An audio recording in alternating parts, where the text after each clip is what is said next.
Barbie Fortesa update. Yung morning ride ni Barbie dyan sa Ayala Avenue. At tumakbo siya ng 10 km sa loob ng 1 hour at 11 minutes.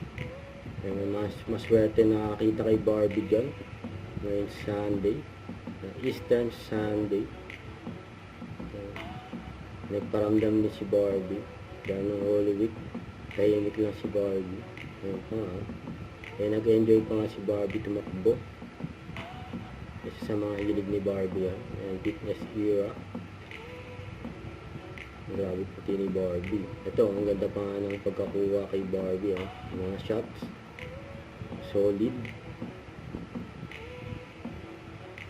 So ito, sabi dito sa post, "Hello, gorgeous Barbie Fortesa, na parang bang umitim ako nung katabi ko siya. She's so nice as in." Yun, no? Ito yung sa Eastwood, yung nakarang. Don't forget to subscribe, click the notification bell for my update. This is with Short Reaction Vlog. Stay tuned for more videos. See ya.